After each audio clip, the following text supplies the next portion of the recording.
Bienvenue à Cœur, nous sommes au cœur de la parole et aujourd'hui nous avons comme enseignement « J'ai aimé Jacob et j'ai haï Ésaü ». Cela donc nous allons ouvrir notre Bible dans le livre de Romains 9, le verset 10 à 13. Dans un premier temps, nous allons tenter de comprendre pourquoi Dieu a dit « J'ai aimé Jacob et j'ai haï Ésaü » et pourquoi Dieu a fait le choix de Jacob. Donc, pour commencer, qu'est-ce qu'il faut dire? Abraham reçoit la promesse. Maintenant, il faut déterminer à qui reviendra cette promesse. Car nous savons que Abraham a plusieurs fils. Dans un premier temps, le fils qu'il a, c'est avec sa servante Agar, Ismaël. Et après la mort de Sarah, Abraham prend pour femme Kétura et il a aussi des fils de Kétura. Mais le Seigneur confirme sa parole et il lui dit que c'est d'Isaac qu'il aura une postérité qui lui sera propre. D'ailleurs, Sarah va dire à Abraham, « Chasse cette servante et son fils, car le fils de la servante n'héritera pas avec mon fils Isaac. » Et Dieu confirme cette parole, en effet, dans le livre de Genèse 21, le verset 12. Donc, nous savons que Isaac reçoit la promesse. Donc, Isaac, en réalité, c'est le fils de la promesse. Et en Isaac, cette postérité va voir le jour. Donc, cette postérité sera en Isaac. Donc, maintenant, pourquoi que Dieu a choisi Jacob plutôt qu'Ésaü? Est-ce par rapport à un caractère? Est-ce qu'il y a quelque chose qui aurait pu déterminer le choix de Dieu, qui aurait pu déterminer ce choix? Donc, nous allons tenter de regarder cela ensemble. Donc, il est vrai que Ésaü a méprisé son droit d'aînesse. Il est vrai également que Ésaü a fait alliance avec des femmes étrangères. Donc, il y a eu des alliances avec des femmes étrangères. Mais que dire de Jacob? Jacob lui-même a volé la bénédiction de son frère. Jacob était quand même un homme sournois, un homme rusé, un homme qui manquait pas de saisir quelles que soient les opportunités qui se présentaient devant lui. Vous savez comment qu'il a pu avoir la bénédiction, le droit d'aînesse de son frère. Donc, tout ce tableau que nous voyons, ni l'un ni l'autre n'aurait pas été, comment dirais-je, n'aurait pas été des candidats potentiels pour recevoir la bénédiction. Donc, si ce n'est pas le caractère, pourquoi donc Dieu a-t-il choisi Jacob et rejeté Ésaü? Donc, nous allons voir cela dans le livre de Romains 9, le verset 11. Car, et je lis pour vous, car quoique les enfants ne fussent pas encore nés, et qu'ils n'eussent fait ni bien ni mal, afin que le dessein d'élection de Dieu subsistât, sans dépendre des œuvres, par la seule volonté de celui qui appelle. Donc, nous avons notre première réponse. La Bible dit que, quoique les enfants ne fussent pas encore nés et qu'ils n'eussent fait ni bien ni mal. Donc, cela ne dépendait pas du caractère de Jacob ou même du caractère d'Ésaü, mais la Bible dit que, afin que le dessein de Dieu, le dessein d'élection de Dieu subsista sans dépendre des œuvres. Donc, nous voyons la grâce de Dieu. Nous voyons également uniquement par sa volonté. Jacob représente tous les chrétiens. Rappelez-vous que lorsque nous étions encore pécheurs, nous avions fait aucune bonne œuvre pour mériter la grâce de Dieu. Nous n'avons rien fait pour cela, puisque la Bible nous dit, c'est par grâce que vous êtes sauvés, par le moyen de la foi. Cela ne dépend pas de vous, mais seul, afin que personne ne s'en glorifie. Mais ça a été uniquement par la grâce. Donc, Jacob représente ce chrétien, malgré sa position déchue, car la bénédiction ne revenait pas à Jacob, mais plutôt à son frère Ésaü. Et Dieu décide, dans son amour, dans sa grâce, de choisir Jacob. Dieu décide de transmettre la bénédiction d'Abraham à Jacob. Donc, nous savons que Jacob n'a rien fait pour cela. Et cela exclut également les œuvres. Donc, nous savons qu'il n'y a absolument rien que nous puissions faire et que nos œuvres n'ont pas pu également amener Dieu à nous faire grâce. Mais Dieu l'a fait uniquement selon son amour et par sa grâce. Et si c'est par grâce, ça exclut totalement les œuvres. Regardez ce que le livre de Romains 8, le verset 30 nous dit. Et ceux qu'il a prédestinés, il les a aussi appelés. Et ceux qui les a appelés, il les a aussi justifiés. Et ceux qu'il a justifiés, il les a aussi glorifiés. Regardons également Éphésiens 1er. Donc nous allons voir ce que le livre de Éphésiens nous dit par rapport à la grâce de Dieu et à sa souveraineté. Donc Éphésiens 1er, le verset 4 nous dit: en lui, Dieu nous a élus avant la fondation du monde pour que nous soyons saints et irréprochables devant lui, nous ayant prédestinés dans son amour à être ses enfants d'adoption par Jésus-Christ selon le bon plaisir de sa volonté, à la louange de la gloire de sa grâce qui nous a donné en son bien-aimé. Le verset 6, je le répète, à la louange de la gloire de sa grâce qu'il nous a accordé en son bien-aimé. Donc, lorsque Dieu a fait le choix de Jacob, c'était uniquement pour la gloire de son nom. Et Dieu va parler à Moïse dans le livre de Romains, le chapitre 9, le verset 15. Il dit à Moïse, écoutez ce que Dieu va dire par rapport à sa grâce et à sa miséricorde. Il dit, je fais miséricorde à qui je fais miséricorde et j'aurai compassion de qui j'aurai compassion. De qui j'ai compassion. Ainsi donc, cela ne dépend ni de celui qui veut, ni de celui qui court, mais de Dieu qui fait miséricorde. Dieu fait grâce à qui il veut et il a compassion de qui il veut. Dieu est souverain. Dieu est souverain dans la dispensation de ses grâces. Et cela, face à la souveraineté de Dieu, aucun théologien ne peut expliquer cette chose. Aucun théologien ne peut expliquer pourquoi que Dieu fait grâce. Parce que Dieu dit, je fais grâce à qui je veux et j'ai compassion de qui j'ai compassion. Et devant la souveraineté de Dieu, nous faisons que nous courber devant sa volonté et recevoir avec grâce ce que Dieu nous a donné. Et c'est ce qui arrive à Jacob. Jacob reçoit cette grâce uniquement, cette bénédiction uniquement par grâce. Donc, restez avec nous et nous allons continuer cette étude. Donc, nous allons y revenir.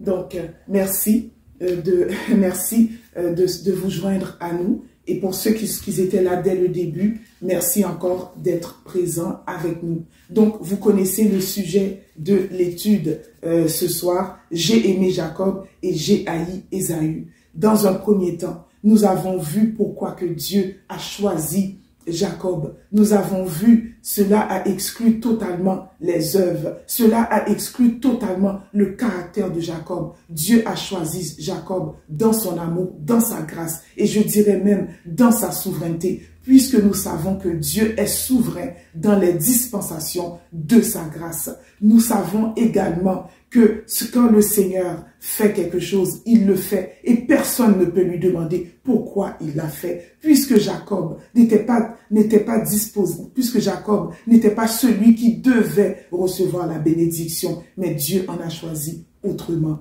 Nous avons répondu à la première question. Pourquoi Jacob? Mais ça a été uniquement selon sa grâce. La deuxième partie de l'étude maintenant se retrouve maintenant pourquoi Dieu a dit « J'ai aimé Jacob, j'ai haï Ésaü ».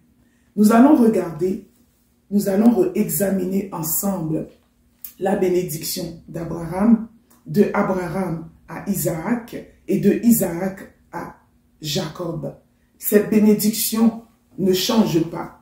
La bénédiction d'Abraham que le Seigneur a donnée à Abraham sera confirmée à Jacob. Donc Jacob va recevoir cette confirmation de cette bénédiction. Laissez-moi vous dire que la bénédiction de Jacob donc est sur plusieurs volets. Allons regarder de plus près cette bénédiction nationale, territoriale, terrestre et spirituelle. Allons regarder cela. Donc, nous pouvons retrouver cela dans Genèse 12, le verset 2, ce que Dieu dit à Abraham. Regardons cela. Dieu dit, je ferai, donc nous sommes dans Genèse 12, le verset 2, je ferai de toi une grande nation et je te bénirai. Je rendrai ton nom grand et tu seras une source de bénédiction. Nous pouvons dire que cette bénédiction, que cette promesse a été accomplie. Car toutes les trois plus grandes religions tirent les trois plus grandes religions reconnaissent Abraham comme celui que Dieu a choisi. Donc, quand on parle des trois plus grandes religions, on parle bien évidemment du judaïsme, du christianisme et de l'islam. Donc, les trois plus grandes religions au monde reconnaissent Abraham comme celui qui a reçu la promesse, la bénédiction. Donc, son nom a été rendu grand parmi les nations et tous les peuples, toutes les nations parlent d'Abraham. Il est une source de bénédiction et comme je viens de citer les trois plus grandes religions. Et Dieu dit, je bénirai ceux qui te béniront et je maudirai ceux qui te maudiront et toutes les familles de la terre seront bénies en toi. Donc Dieu dit, je ferai de toi une grande nation. Donc nous voyons cette bénédiction nationale. Dans Genèse 13, le verset 15, Dieu le dit, Genèse 13, verset 15, car tout le pays que tu vois, je le donnerai à toi et à ta postérité. Donc ça c'est la bénédiction territoriale. Dans Genèse 12, le verset 2, nous voyons que Dieu dit, je ferai de toi une grande nation et toutes les peuples, toutes les nations de la terre seront bénies par toi et tu seras une source de bénédiction. Nous avons vu cela. Et dans Genèse 13, le verset 15, nous voyons la bénédiction territoriale qui dit, car tout le pays que tu vois, je le donnerai à toi et à ta postérité. Je rendrai ta postérité comme la poussière de la terre, en sorte que si quelqu'un peut compter la poussière de la terre, ta postérité sera aussi comptée. Donc, maintenant, nous savons que cette bénédiction, nous pouvons aussi regarder dans Deutéronome 28. Je vous invite à aller la regarder. Deutéronome 28 nous détaille cette bénédiction d'Abraham qui dit que je te donnerai la supériorité sur toutes les nations de la terre. Nous voyons l'abondance également dans cette bénédiction. Donc nous parlons de la bénédiction terrestre également. Nous voyons également la protection aussi, car Dieu dit, l'Éternel te bénira à ton arrivée et à ton départ.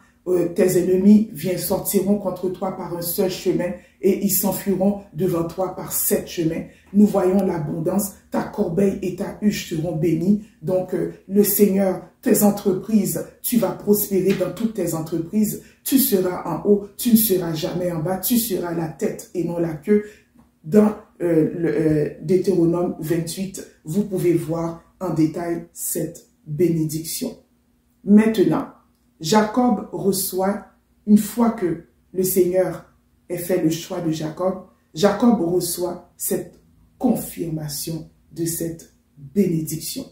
Ce que nous devons comprendre et ce que nous apprenons, Dieu parle une fois et Dieu confirme toujours sa parole. Et nous allons regarder cela dans le livre de Genèse, le verset 27 à 28. Genèse 27, le verset 27 à 28. Donc, c'est Isaac qui transmet cette bénédiction à Jacob et il lui dit « Que Dieu te donne de la rosée du ciel, que Dieu te donne de la rosée du ciel et de la graisse de la terre, du blé et du vin en abondance. » Donc, on sous-entend la rosée du ciel, de la graisse de la terre et du blé et du vin en abondance. Donc, nous voyons l'abondance, bien évidemment. Que les peuples te soient soumis et que les nations se prosternent devant toi, donc la supériorité. Sois le maître de tes frères et que les fils de ta mère se prosternent devant toi. Maudit soit quiconque te maudira et béni soit quiconque te bénira. Donc, cette confirmation, ce que Dieu a dit à Abraham, a été confirmé par Isaac lors de cette transmission, de cette bénédiction. Maintenant, si on regarde l'aspect spirituel, donc nous avons regardé l'aspect national, une grande nation, le territoire, regarde cette terre et parcours-la, car je te donnerai à toi et à ta postérité. Nous avons vu l'aspect terrestre matériel, donc si on peut dire ainsi, puisqu'il y a de grandes richesses, de grande abondance, la rosée du ciel en abondance, la graisse de la terre en abondance. Donc nous voyons cela, donc nous voyons également le succès. Donc il y a une bénédiction matérielle qui est attachée à cette bénédiction. Et nous allons aussi regarder cette bénédiction, l'aspect spirituel de la bénédiction. Donc, nous pouvons voir cela dans Romains 9, le verset 4. Donc, vous pouvez également le revoir un peu plus tard, mais je vais vous dire exactement qu'est-ce que nous entendons par l'aspect spirituel de la bénédiction. L'aspect spirituel de la bénédiction comprend les alliances, la loi, le culte et les promesses. Donc, l'aspect comprend les alliances, la loi, le culte et les promesses. L'alliance, pour commencer, c'est Dieu lui-même qui s'engage envers Abraham et sa descendance, et cela passera par sa fidélité. Donc, c'est Dieu qui s'engage et cela se passe par la fidélité de Dieu. Car Dieu dit à Abraham, je te bénirai. Je ferai de toi une source de bénédiction. Donc, c'est Dieu qui fait cette déclaration à Abraham et Dieu s'engage envers Abraham. En retour, la descendance d'Abraham doit reconnaître le Dieu d'Abraham comme l'unique Seigneur, leur unique Dieu. Et en retour, ils doivent le servir. Donc, l'alliance. Le deuxième point, nous avons parlé de la loi. Et pourquoi je parle de la loi? Car la loi est spirituelle.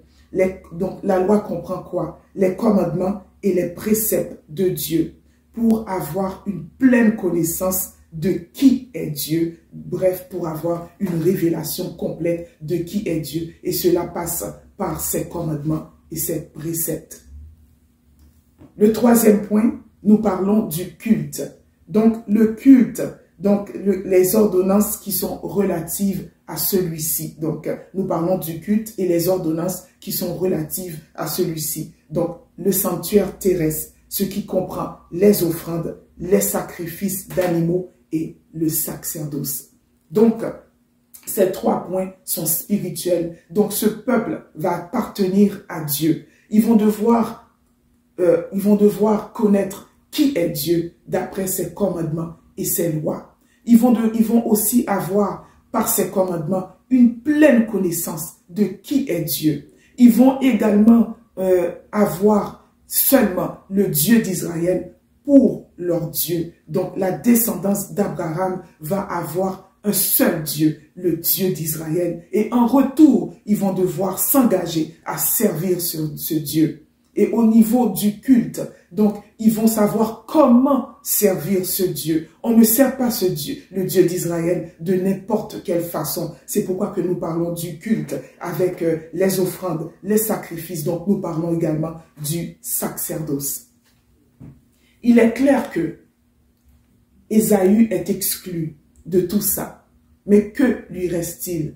Il lui reste bien évidemment pas grand-chose. Il lui reste tout le contraire de ce que on vient de citer pour Jacob. Donc, qu'est-ce qui reste à Ésaü? Il sera à Ésaü. Donc, il sera sa demeure sera privée de la graisse de la terre et sa demeure sera privée de la rosée du ciel d'en haut. Il vivra de son épée. Il sera asservi à son frère Jacob, mais en errant librement ça et là, il brisera son joug de dessus de son cou. Donc, il ne reste pas grand-chose puisque Ésaü a été exclu de la bénédiction d'Abraham. Donc, nous allons continuer.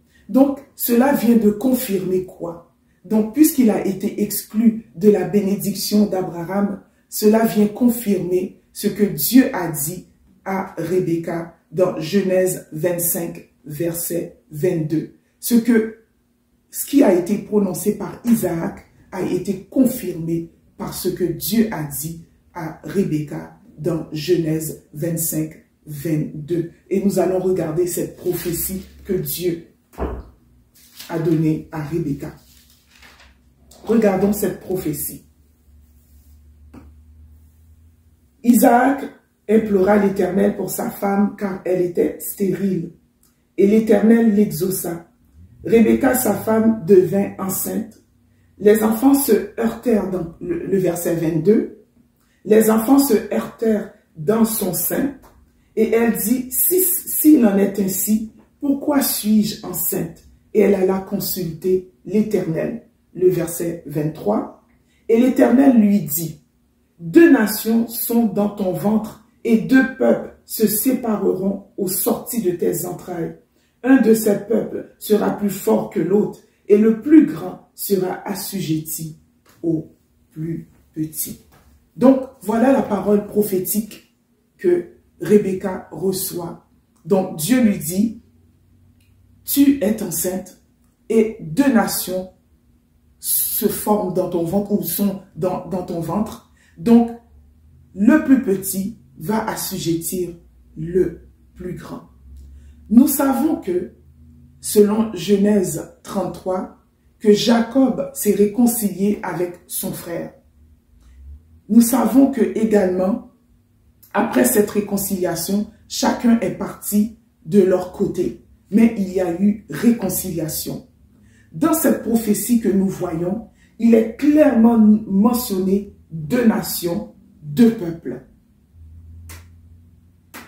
Et si nous identifions la descendance de Jacob, nous savons que la descendance de Jacob, ce sont bien évidemment les fils d'Israël. Donc, et le prophète Ésaïe confirme le choix de Dieu, car il est écrit dans Ésaïe 41, verset 8, qui dit « Israël, mon serviteur, Jacob que j'ai choisi, race d'Abraham que j'ai aimé. » Dieu confirme encore le choix de Jacob, car il dit « Israël que j'ai choisi, Israël mon serviteur, Jacob que j'ai choisi, race d'Abraham que j'ai aimé. » Maintenant, qui est la descendance d'Ésaü?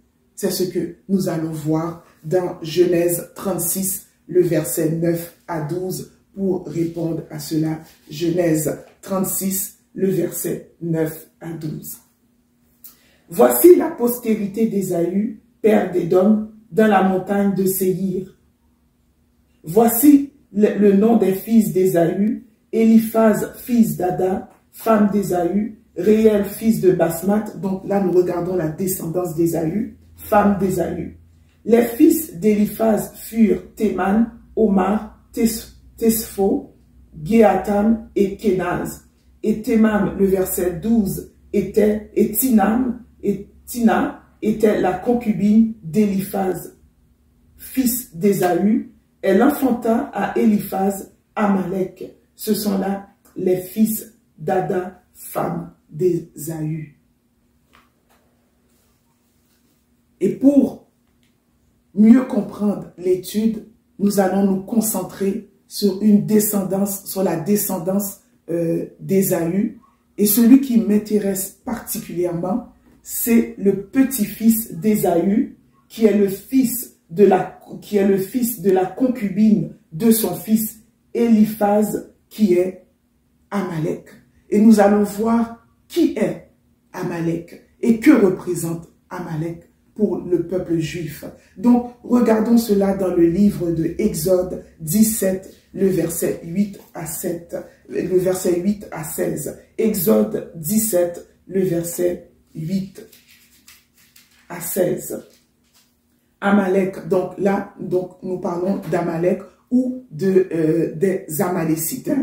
Amalek vint combattre Israël à Réphidim. Donc nous parlons des Amalécites. Alors Moïse dit à Josué, choisissons-nous des hommes, sors et combat Amalek. Demain je me tiendrai sur le sommet de la colline, la verge de Dieu dans ma main. Et Josué fit ce que lui avait dit Moïse pour combattre Amalek. Et Moïse, Aaron et Hur montèrent au sommet de la montagne. Et lorsque Moïse élevait sa main, Israël était le plus fort. Et lorsqu'il baissait sa main, Amalek était le plus fort. La main de Moïse étant fatiguée, ils prirent une pierre qu'ils placèrent sur lui et il s'assit dessus. Aaron et Hur soutenaient ses mains l'un d'un côté et l'autre de l'autre. Et ses mains restèrent fermes jusqu'au coucher du soleil. Josué vaincut Amalek et son peuple au tranchant de l'épée. L'Éternel dit à Moïse, écoutez cela, l'Éternel dit à Moïse, écris cela dans le livre pour que le souvenir s'en conserve et déclare à Josué que j'effacerai la mémoire d'Amalek de dessus les cieux. J'effacerai la mémoire d'Amalek de dessous les cieux. Moïse bâtit un autel et lui donna pour nom l'Éternel, ma bannière. Il dit, parce que la main a été levée sur le trône de l'Éternel, il y aura guerre de l'Éternel contre Amalek de génération en génération. Donc, Dieu déclare la guerre à la descendance d'Ésaü. Donc, nous avons vu que Amalek était le petit-fils d'Édom. Et des années plus tard, lorsque le peuple juif sort de l'Égypte, Amalek leur ferme le chemin et ils viennent combattre Israël. Et Dieu dit, j'effacerai le nom, la mémoire d'Amalek de dessous les cieux. Et Dieu déclare, il y aura guerre de l'Éternel contre Amalek de génération en génération. Donc, nous pouvons dire que lorsque Dieu a parlé à Rebecca, il faisait référence à la descendance de Jacob et il faisait aussi référence à la descendance d'Édom. Parce que le Seigneur a dit, il y aura guerre entre l'Éternel donc et Amalek. Et le Seigneur a parlé de nations et de peuples. S'il a parlé de nations et de peuples, c'est-à-dire qu'il parle de leur descendance.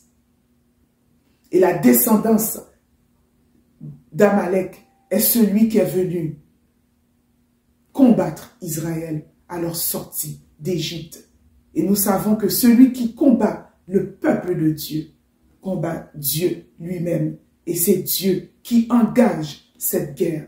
Dieu déclare cette guerre de génération en génération.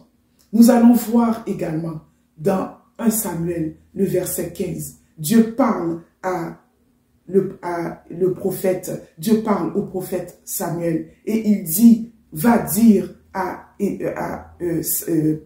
Saül le roi, je me souviens de ce que Amalek fit. Nous allons voir cela. Donc Dieu dit, je me souviens de ce que Amalek a fait à Israël lorsqu'il les a fermé le chemin. Donc Dieu s'est souvenu et Dieu demande au roi Saül de combattre les Amalécites. Ainsi parle l'Éternel, je me souviens de ce que Amalek fit à Israël lorsqu'il lui ferma le chemin à sa sortie d'Égypte. Va maintenant, frappe Amalek et dévoue par interdit tout ce qui lui appartient. Tu ne l'épargneras point. Tu feras mourir hommes et femmes, enfants et nourrissons, bœufs et brebis, chameaux et ânes. Donc Dieu demande de dévouer par interdit les Amalécites. Parce que souvenez-vous que Dieu a déclaré la guerre aux Amalécites. Donc nous savons également du temps d'Esther que Haman, le fils d'Amédatha, l'Agagite, était également un descendant des Amalécites. Et Haman voulait absolument exterminer tous les Juifs. Donc cette colère, cette haine que la descendance d'Ésaü a eue contre Jacob a eu des répercussions après plusieurs centaines d'années. Et Dieu combat pour Israël, son peuple. Donc, actuellement, où se trouvent les Amalécites d'aujourd'hui? Les Amalécites, nous sommes d'accord que c'est une ancienne population qui se situe à la ceinture méridionale de la Palestine. Donc, actuellement, sur la terre de la Palestine, il y a une forte concentration du peuple amalécite, donc des Amalécites. Et ce peuple est en train de actuellement également combattre Israël. Écoutez, l'histoire raconte que à chaque fois que les Juifs quittent leur terre, ils y retournent toujours. Le départ, donc ils sont partis pour l'Égypte et ils se sont dirigés vers la terre promise. Il y a eu déportation à Babylone et après le temps accompli, le peuple juif est retourné vers leur terre. Après la déportation. La dernière dispersion des Juifs a eu lieu 70 ans après Jésus-Christ et elle dure jusqu'à nos jours. Et nous savons que le peuple juif, maintenant, est en train de retourner vers sa terre. Regardez ce que le prophète Ésaïe a déclaré dans Ésaïe 11, le verset 11 à 12. Nous allons voir ce que le prophète Ésaïe déclare dans le livre. Nous allons voir ce que le prophète Ésaïe déclare du retour des Juifs vers sa terre. Donc, même lorsque le peuple juif quittera sa terre, il va toujours y retourner, car cela fait partie de la promesse territoriale de Dieu. Donc, regardons cela, ce que le prophète Ésaïe a prophétisé. Donc, Ésaïe 11, dans le verset 11. Donc, dans ce temps, le Seigneur étendra une seconde fois sa main pour racheter le reste de son peuple, dispersé en Assyrie et en Égypte, à Patros et en Éthiopie, à Élam, à Shinéar, à Hamath et dans les îles de la mer. Il élèvera une bannière pour les nations, il rassemblera les exilés d'Israël et il recueillera les dispersés de Juda.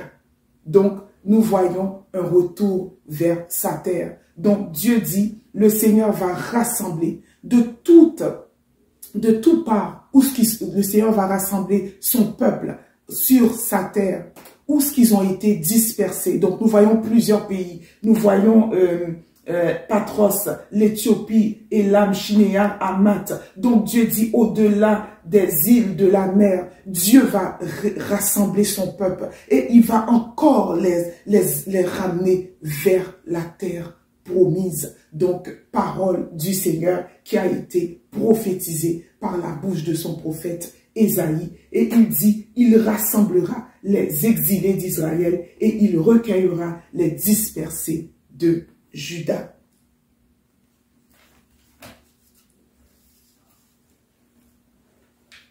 Nous savons que, après le massacre des Juifs et après la Seconde Guerre mondiale,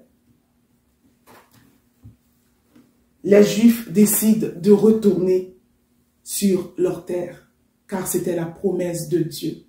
Nous avons vu que le Juif retourne toujours, peu importe, vers sa terre.